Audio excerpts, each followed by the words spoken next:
time I almost gave up. What inspires me daily? Capitalism. First of all, what's your name and what you do? Yeah, my name is Marian and I'm a business strategist, which means I help people actually build businesses that they want to so they can go on and live the life of their dreams. What's the first time you tried to start a business? 10 years ago. Yeah, 10 years ago. I think I started doing some hampers, like little hampers for kids at Christmas time, which went very well. That was my very first business, but it was quite time consuming. But it was just a testing thing. It was never really something that I wanted to really carry on. What did you want to do when you were a kid? Many things. I wanted to be a lawyer. I decided against that very quickly when I realized I had to be studying for the rest of my life, even after studying. I liked building things, so architecture as well, because I liked looking at things that are pretty. Anything that was creative or made something look pretty. I was like engineering, architecture, interior design, and cake. I liked baking cakes and everything. So, I wanted to be a number of things when I was younger, but I didn't end up with any of the things I wanted to be. What's been your proudest moment as an entrepreneur? And still is when you see your clients, when you see their faces light up and they're really happy with the results that you give to them. It's like, I had a client that was a car dealer. I still work with him, and he was totally lost. He was like, I don't know what to do with my business. I've been around for 22 years. I'm doing pretty well, but I know it's time to move on.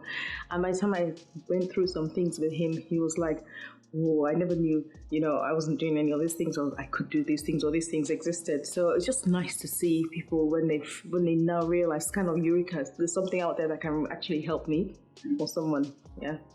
What's your strongest character trait? I think people, generally, I'm a people's person. I come from a very large family, 10 girls, and I've been to like 13 or 15 different schools and universities, and I've traveled and lived in different parts of the world. So I've kind of I get on very well with people. I'm used to people. I'm kind of not shy. I like people. I actually do like working with people. I like talking to people. I like getting to know people. So I think that's a strength that has actually been one of my very strong characteristics. What's the most you ever lost? Lost financially? About 20,000. Yes. About 20,000 working with someone that kind of didn't pay up and their business went, 20,000. And I think if I'm looking at it as well, the writing was on the wall. You kind of know sometimes you're not meant to be working with some people, but you just go ahead and do it anyway. And it was just one of those things that happens in business. Yeah. You're given £1 million tax-free. What do you do? I will, because I'll have some left over, I'll go out and do some things to help some people. And I think that, especially girls, disadvantaged girls, I'll go out and actually help them get good education and just general living. But I'm also going to be making sure that I'm financially secure in terms of my home, second property, my daughter's education. And next thing will be to invest money to see, okay, how do I make that money grow? Capitalism, good or evil? Good. In a way, it depends on how you use it. I think that everything is like sliding doors, parallel doors. It depends on how you use capitalism. So if you use capitalism for good, it's just about, I think it's a bit like a person. So if you're a good person and you get more money, you become even a better person. But if you're not a very nice person and you get money, your not niceness is magnified. And that's the way I see capitalism as well. So I can make a lot of money, but I can help other people, and and the way I make the money, I think is very important as well. Who is the worst customer or person in business you've had to deal with?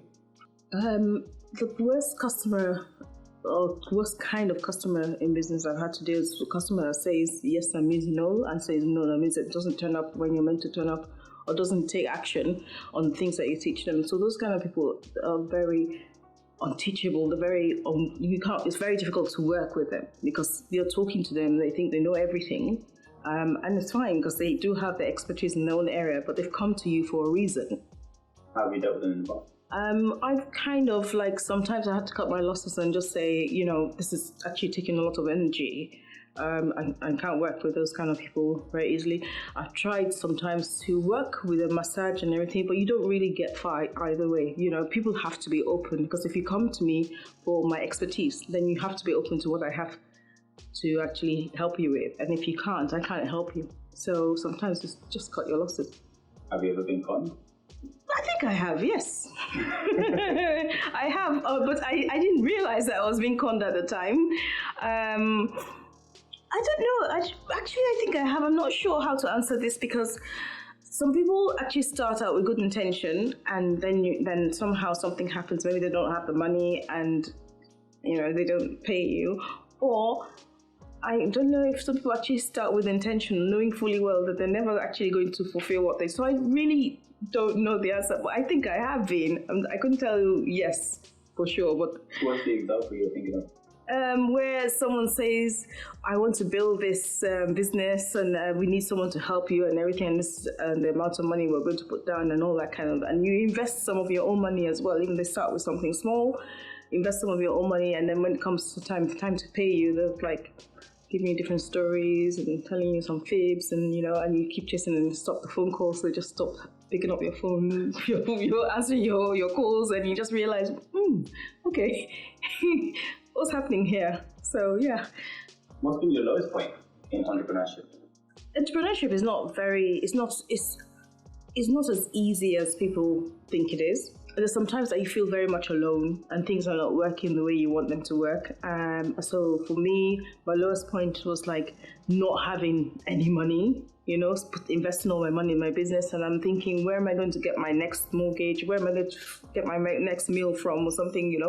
Do I really want to do this? Or should I continue? And I've had moments where I've really been down, and I've just felt like this is it, and I don't want to do this thing. But somehow, deep down inside you, at your core, it's who you are, it's who I am, and I can never really walk away from it. What's your biggest insecurity? Waking up one day and feeling like I cannot provide for myself. I don't have enough. I don't have, I've lost everything. I don't have enough money to provide a roof over my head, to provide my daughter a home and a future. What's the hardest thing you've had to deal with? Trying not to compromise sometimes. When you find yourself in a situation where money is really tight and you're thinking, oh gosh, now I understand those prostitutes. It's like, never point a finger at them and say, because sometimes you hear people say, when people are hardened out, there's some things that they do and you just don't understand until you get to that point. And I think to myself, I know I could never do something like that because it's just not what I mean. But I kind of like had moments where I'm thinking, okay, what can I do? And I've actually toyed with some ideas and I'm thinking, nah, you can't do that. But, it's been quite difficult. How do you spend that money? I reinvest it. I spend it on living expenses and then reinvest it into my businesses to make it so my business is my investor. I have a job as well. Well, kind of, because I work as a contractor. So I use that to invest into my own business. Biggest mistake entrepreneurs make? Thinking that Rome was not built in a day. They think that Rome was built in a day, and they want to accelerate and make sure that they give up maybe too soon because they think they're not seeing the fruit of their labor. But entrepreneurship is a lifetime thing. It's not something that you just get up one day and just decide, oh, I'm going to become an entrepreneur and just become rich. What's the biggest mistake you've made?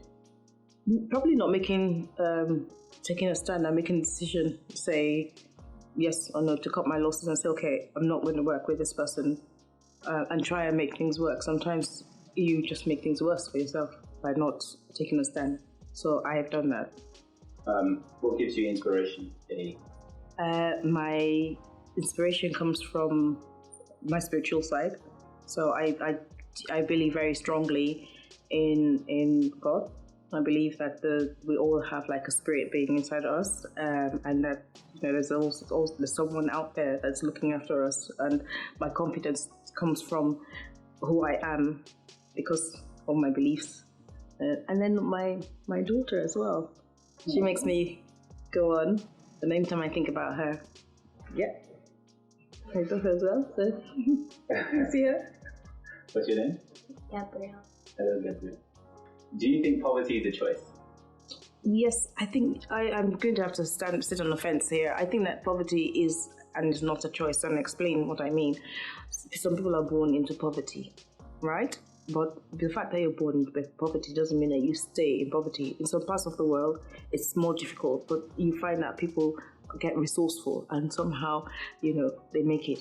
On the other hand, poverty is not a choice because you don't have to be poor. There's so many things that you can do these days to actually try and figure out how to make money. And if you don't know what to do, there's social media all over the place. The people, mentors that you can talk to, the people that have brought themselves out of poverty. All you need to do now is Google, YouTube, Instagram, and you see things that, you can learn from.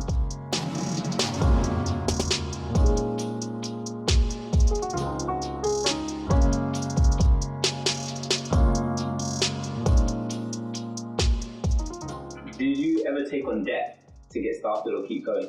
No, because I funded my business from working. So I started working. That's not to mean that I haven't been in debt before, but I didn't go into debt to actually start my business. That's why I say my job was my investor. You become a world leader. What's your first action?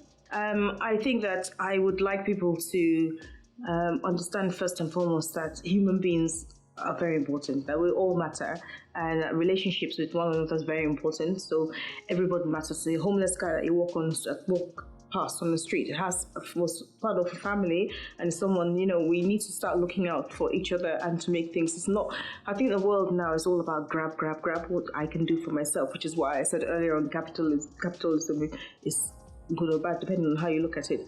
So if I had enough as a world leader, I would start to educate people to make them understand how important it is for them to actually look out for one another and, to get everyone have even the basic essentials in life, and then they can build upon that, rather than just this power that everyone wants to grab and you're not thinking about your neighbor. Those are the kind of things those kind of problems I want to sort out. And then things like gender equality. And when I say gender equality, I don't mean 50-50. I mean gender equality, that each gender is as important as the other. So the essentials that a female would need are just as important as the essentials that a man would need. What's the most embarrassing or shameful thing you've ever done for business or money? My thoughts, very hard thoughts about prostitution. Like, begin to understand. I'm thinking, I sat down. I think for me, it was a awakening. It made me realize that there's certain things that people will do for money and to keep their families. So whereas in the past you look at people and you judge them based on the kind of things that they do, but you hear them say, "Oh, I'm doing this for family." I think, yeah, you can go out and get a job. Why are you doing this and everything? But you begin to understand how desperate. So I think for me, in terms of embarrassment, it was coming to terms with the fact that maybe I was judgmental, right? And I'm still not saying that is right, because I still think that people do things that are not necessarily good for them just to get money. But what I'm saying is that I can empathize a bit more with them to understand why they would have gone down that route, but also would be willing to show them, look, there's another way. Why, try something else. You can always do something and be somebody where you don't have to lose your dignity. So it's just that those thoughts were kind of embarrassing thoughts of being judgmental, making me realize that I was actually judgmental in some areas without actually understanding the people. Do you want to say anything really, really sweet, so sharp, snappy to encourage any wannabe entrepreneurs? Wannabe entrepreneurs, just do you. Be yourself, be real, be authentic. Do not change for anyone. Just do you, and you'll make it because you count.